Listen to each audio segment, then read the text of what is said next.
Povprečni strošek opravljanja vozniškega izpita se giblje med 1000 in 2000 evri, za kar lep del končnega zneska pa so zaslužne tudi dolge čakalne vrste na glavno izpitno vožnjo. Oglejmo si prispevek. Potem, ko opravijo prvo pomoč, tečaj cestno-prometnih predpisov in republiški test CPP, lahko kandidati za vozniški izpit pričnejo z urami vožnje. Za vsako je treba odšteti okoli 40 evrov. Julija je opravila že 28 ur vožnje, pri čemer ji finančno pomagajo starši in stari starši. Je kar finančni zalogaj, no, ni sicer ful velik, ampak nekaj se pa nabere čez cajt. Pač čez vse te prvo pomoč, CPP, predavanja, izpiti, učne ure. Da bi zaradi opravljanja izpita poiskala delo tu ne, sem si pa že prej varčevala, tako da sem imela nekaj našparanega.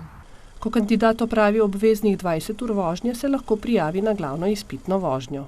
20 ur je tista res minimalna količina. Eni so sposobni pri 20, enih pa žal ne. Ampak dostikrat se potem zaradi cene želijo, pa probajo, ampak pol pa še enkrat pridejo in to je pač novih, ne vem. Namesto, da bi prej počakali 3, mogoče 3-4 ure, se to predzavleče v 10 ur. Na izpitno vožnjo pa je trenutno treba čakati tudi do 6 tednov.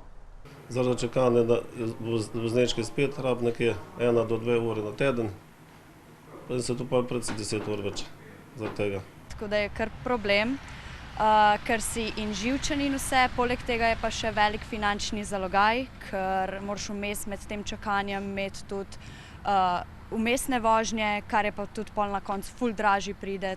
Če opravljanje izpita v prvem poskusu ni uspešno, je kandidat ob prijavi na drugo izpitno vožnjo ponovno na koncu čakalne vrste. Cikel se ponovi, stroški pa naraščajo. Ena od rešitev, da bi bil kandidat na izpitno vožnjo bolj pripravljen, je poskusna vožnja.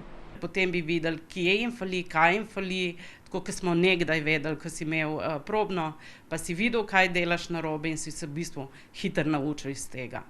Vendar pa se, odkar ni več obvezna, za poskusno vožnjo odloči le malo kandidatov. Tako da v bistvu je nekako slovensko povprečje izpit v drugo, nikakor ne v prvo.